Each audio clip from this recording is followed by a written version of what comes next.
Hello, this is John, your host on the Prepared Mind channel. Welcome back.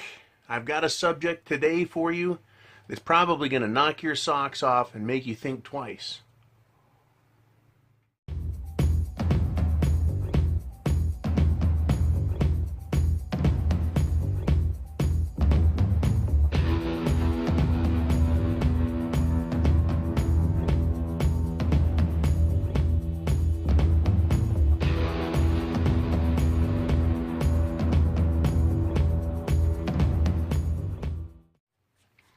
Okay, so what could this topic be? How could it be that good? Well, I think it's one of the topics that's going to affect us all. The topic is the boss battle, right? In every good movie, what do we end up seeing? The good guys versus the bad guys, but it's the bosses, right? One boss up against the other. When we get to shit hitting the fan, and it's going to happen to greater or lesser degrees. But in the event of something very serious, one of the things that I can't help but come back to is what happens when one group decides it's going to tell another group what to do. Now, of course, I'm going to say I hope diplomacy prevails. But if there's one thing I've learned about people, it's that they don't think things out really well ahead of time. And we already have a situation in this country, when I look around on a day-to-day basis, it's hard for me to believe that we've made it this far without just the entire world melting down. People do not make good decisions. And so when we look at shit hitting the fan, there's going to be a lot of stress. People aren't going to be getting the food they usually get, or the sleep. Right? They're going to be tired, sick, worried, scared, and they're not going to make very good decisions. And then you're going to end up with people who have some authority. So the boss battle, right? So if you take a look at prepper groups and preppers in general, we are mentally prepared because we worry about food, water, shelter, medicine, right? Means of self-defense, right? And we have a plan. We put all those things together. So we're going to be more prepared for what's coming. But let's imagine 2 weeks into a interruption in power and food supply. Preppers are going to be on one side, and you're going to have the scared population on the other. And there's going to be people who are in that scared population, the non-preppers. And there's going to be familiar people inside those groups, if you can kind of get my drift. Let's see, public figures who are local politicians, local authority figures, the local rich guy, right? How about the local police? And we've talked about the constabulary in the past, you know. They are a recognized authority figure. They're the boss. So when shit hits the fan, what can we expect to see? Well, if you're known to be a prepper, like I am, then you're probably going to be facing a lot more questions, right, when shit hits the fan, if you're available for people to ask those questions. But if you're not, if you're hidden, you're okay. But a lot of people are going to be known. A lot of people are going to have medium to large size groups. So where there's a benefit on the one side of many hands making work more light, you're also going to have a problem with visibility, being known. And you're going to end up having to deal with boss confrontations. Let's say a city councilman has convinced the neighborhood that he knows how to handle this because he's had briefing by the government and he knows what kind of plan and how to execute it. He's going to convince a segment of the population that they need to listen to him. And they're going to come out and they're going to deal with preppers. So you're going to have a showdown between whoever leads the prepper group and whoever thinks that they need to tell the prepper group what to do. I don't think this is a far stretch. The reason being is I see people on a daily basis. They believe they have authority over other people. And I mean that in a very real way. They have an opinion, right? They believe they're correct for whatever reason. They went to school, right? They go to church, they have a higher moral foundation on which to stand and then look down on people. But what are we going to do about these boss battles? Let's assume that your group of 10 preppers is a good cohesive unit. You're well planned out, well prepared. And there's a group of about 100 people from the neighborhood / surrounding area that have decided that they form a political coalition. They don't have much else going for them, but they've decided that because there's enough of them and there's a feeling of democratic authority, that they're going to go around and announce to people that they're in charge and that they need to be obeyed. Question number one, when they knock on your door, do you answer it? Right? And I think that we're going to know by people's attitude and their carriage, the way they carry themselves, that they're showing up and they're acting in a assumed authority manner. You can always tell when a city employee is walking to your door versus somebody who looks confused and lost. Just a completely different thing. So when they show up, you send them packing. They're going to come back and they're going to knock on the door again. Right? Hey, we're back this time. We told you. Right? What are you going to do? How are you going to address them? Now, I'm not asking this question. Over on YouTube, it would get a lot of bravado. I'm going to shoot them and this and that. But just sitting down and really thinking about it, how will you deal with these people? The answer might be you're going to shoot first and ask questions about what they want later. Do you believe that as the leader of your prepper group, you're 10 strong, that you should go talk to them and explain to them how things work? Do you think it's going to result in an epic showdown? Right? If you start to see this sort of behavior coming from people in the neighborhood, the general area, whether you're urban or suburban or rural, if you start to see people gathering, what does that mean to you? Right? If someone calls for a neighborhood meeting or a community meeting, and you're a prepper and you know most aren't after a couple of weeks, what are you going to do? Are you going to attend that or are you going to bug out? Right? And I know there's a lot of different circumstances surrounding the ability to bug out or whatever. How do you deal with that? Do you have a plan to deal with people coming and saying, we're the boss, we're the authority, and now we're going to make a decision on your behalf? Right? How do you do that? How do you deal with that? Do you go to war with your neighbors? Do you go to war with the community? Right? You may have to. Have you considered that? You may not have to. Another way to look at this is if you live in an area where people are more affluent, they may have more food on hand. They're going to make it past that 3-day where a lot of poor people, lower income people, depressed areas, they're only going to have 3 to 5 days of food in their house. You may live in an area where people have a well-stocked pantry. So they're going to get a lot further into the shit hits the fan scenario before they realize how screwed they are. But because they have a good supply as a regular non-prepping family or community, they're going to be able to organize themselves. They're going to be able to have meetings and sit-downs. So sometimes the boss, let's say that he's a community leader, realizes, hey, that guy down the street, that means you, that guy down the street, there's about 10 families there. They're well prepared. But we need them to help us. So those people, this boss is going to come to you. How do you think he's going to approach you if you're well armed and well stocked? Do you think they're going to come in guns blazing? Or do you think there's a chance that they could say, we're going to give you a seat on the council, right? We're going to make you a leader.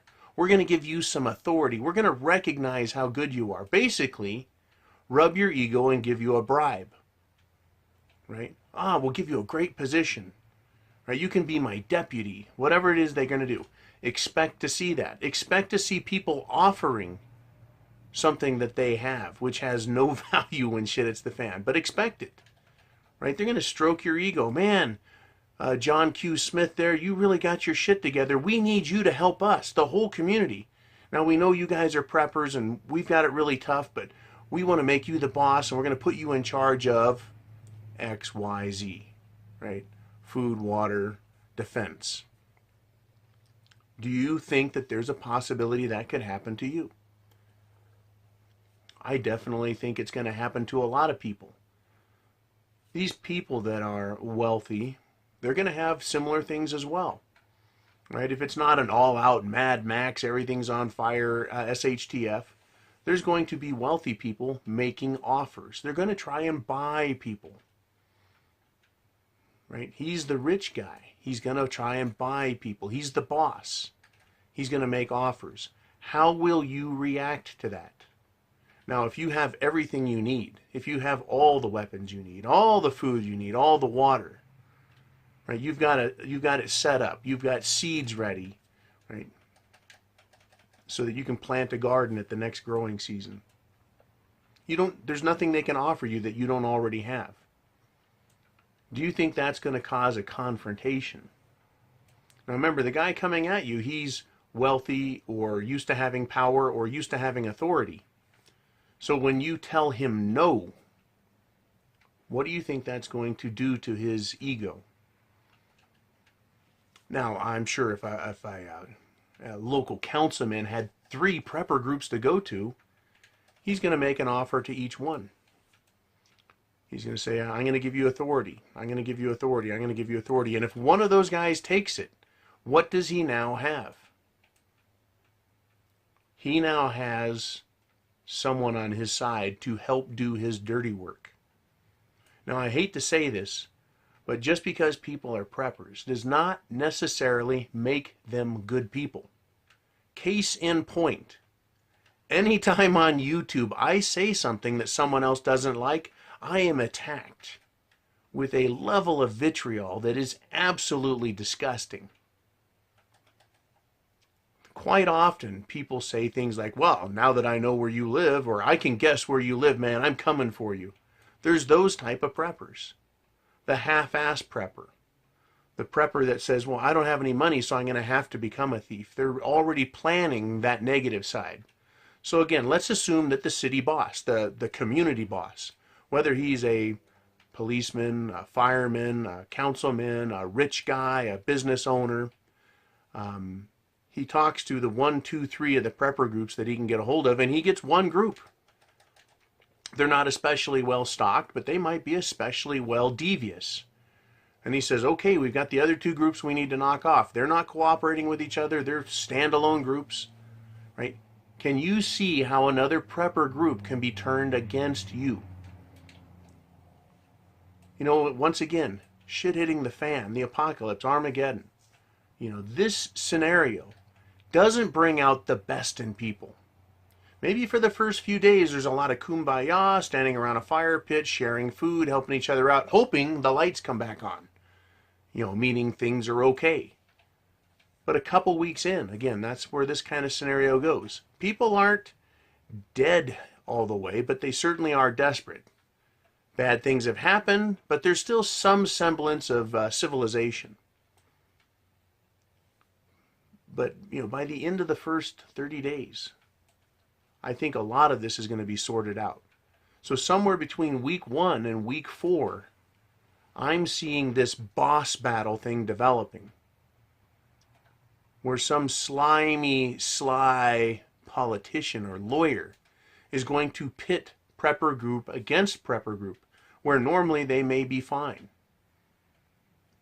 Or they may find one group that is particularly well armed. And I do know, because I've read it. I've read enough stuff. I've watched enough prepper videos that a lot of preppers start with heavy duty on the firearms because they believe that they have to protect themselves from day one, which they do. But they also believe that, well, if things get bad, we're just going to have to take everyone else out. That's terrible. That's horrifying. What a shitty thing to think. They spend thousands of dollars on guns and ammunition, and they won't spend more than $500 on food. You know, you can live without weapons if you're fortunate. You can't live without food no matter how fortunate you are. So these people that have done that, they've gone into it knowing, well, I'm just going to have to take from others. And we've had that discussion a lot. What happens if you have everything taken from you? Say your group is taken unawares by another prepper group that was conned by the councilmen. You got caught off guard, shit, now you've got nothing. They've come in, they've captured you, taken all your food, redistributed it, right? Some nice little communist idea that people seem to get in their heads. Well, if we all just share that food, we'll all make it another week. Right? But you're going, but yeah, that was my food for 3 months, and now it's only going to last 1 week in this community. That doesn't do anyone a whole lot of good, especially the person that bought it. Now they're stuck, right? So we've got a lot of different ways to think about interactions. So what are some countermeasures for this? One of the big countermeasures I can think of is don't go out and let anyone know, right? Don't let them know you're a prepper. Number one. Number two, after shit hits the fan, stay hidden, stay tucked away. Don't let anyone know where you're at. Don't let them see you. You know, some of the ideas of shoot first, ask questions later, people will stay the fuck away from you. Having signs up that say keep out or plague or disease or something, right? Keeping people away. The other one, of course, the next countermeasure to consider is being gray. Being like everyone else. Understanding what's going on by observing carefully everybody's behavior and attitude. And attending community meetings and listening to what's being said.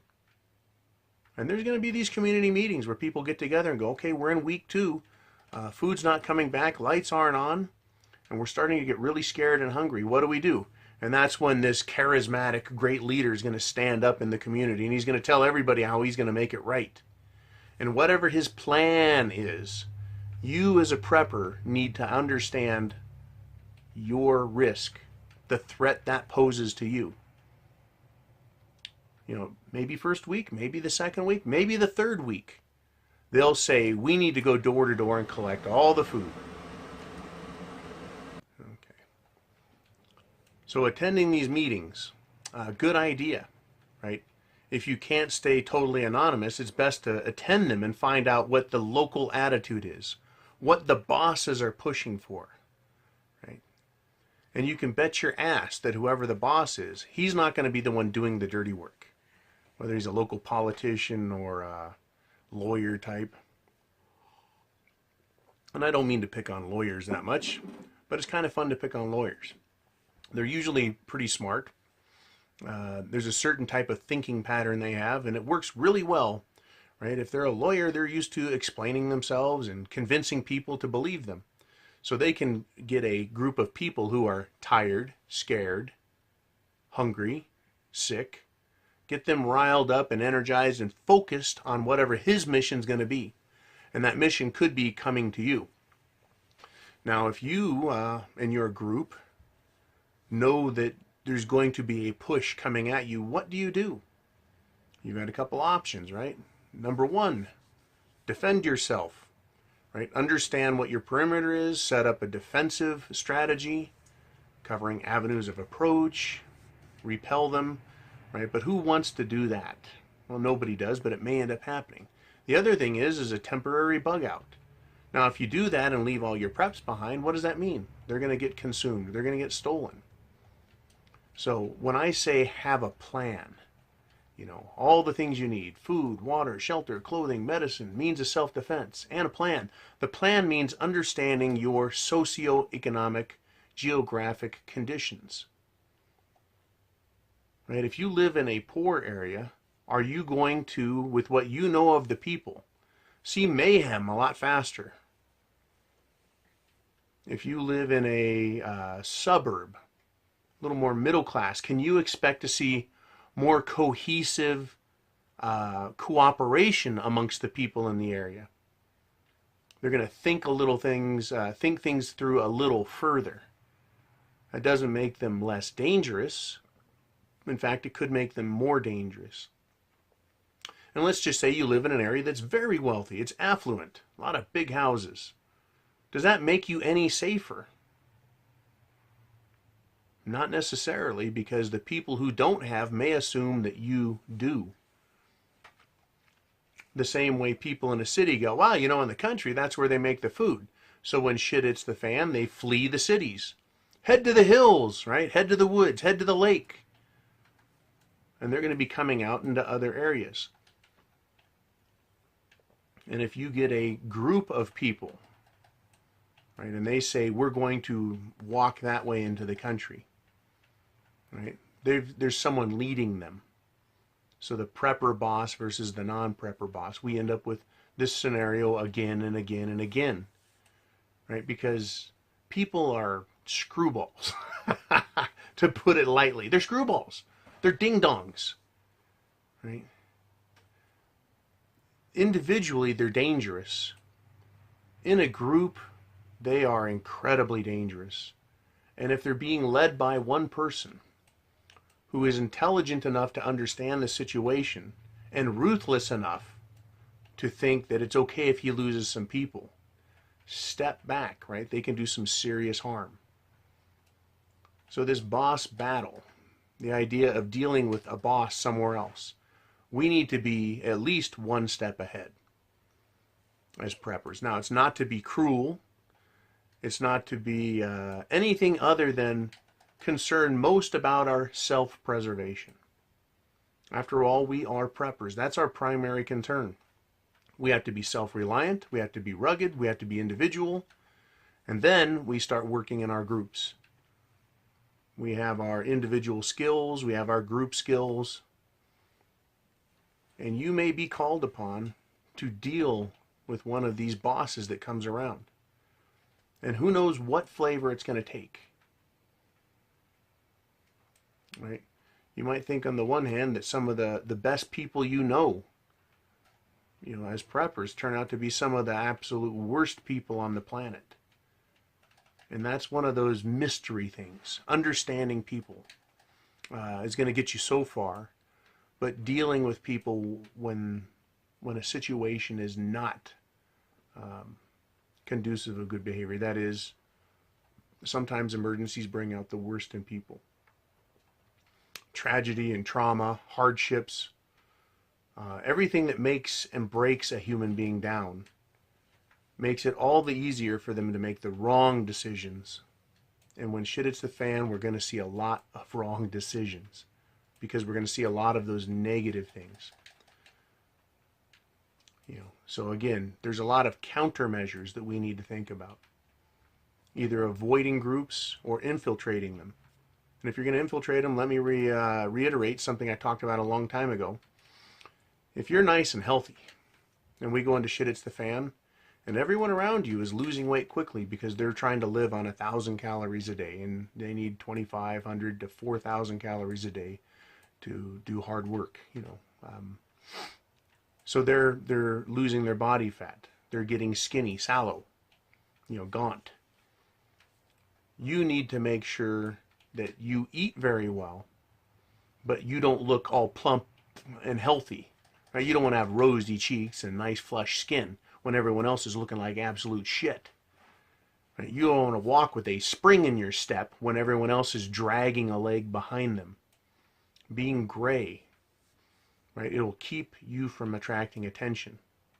And if you get the attention of the wrong people, one of these conniving politician types, they'll turn the masses on you, so we need to be careful.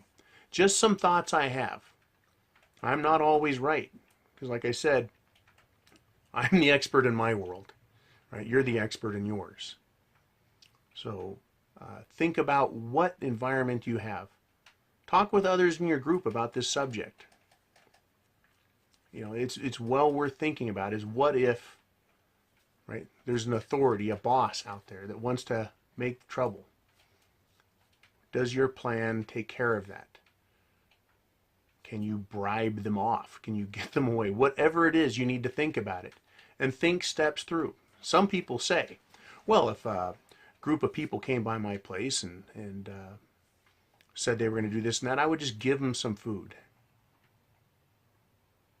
and expect them to go away, right? That way they could move on. Well, I could see doing that in day 1, day 2, maybe day 3, when they've got lots of energy and a chance of getting far enough away they can never make it back. But anytime after 3 or 4 days of shit hitting the fan, the power being out, I would start to think that people, if you're willing to give away a little food, maybe you've got a lot more. And what happens if you give away a little bit of food to 1 or 2 people, and they get down the road and they deliver the news to the new local law enforcement / government authority, which is Billy Bob, who happens to be the high school football captain, right? And he's taking command of a small community. And now he knows about you because you were kind enough to give someone some food, and they were kind enough to tell all about you. Lots to think about. There's always lots to think about. Anyways, you guys here on Patreon, thank you very much. I appreciate it. It is so much quieter over here, right? I really appreciate that a lot. I make my way over to YouTube a few times a day to catch reports and news, and it's just a mess. It's a mess. Much more appreciative of this over here. And we're getting closer to Christmas, and I really like that too. I'm trying to relax, think good thoughts, happy thoughts, charitable thoughts, good karmic thoughts, while North Korea is looking interesting. It's funny how one day they can be talking, well, you know, we're going to have some peace. And the very next day they're firing a missile over the top of Japan. You know, it's a crazy world. You've got to be prepared ahead of time. Don't wait until something bad happens and think you can rush to the store. Right? You know, it reminds me of someone says, well, what are you going to do if that happens? You go, well, I'm going to run. You know, running's what you do when a plan fails, right? Right? Be prepared ahead of time, because chance favors. The prepared mind is yours. Semper Fi. Merry Christmas. And Godspeed to all. And next time we talk, it'll be the weekly wrap-up. I'll see you then.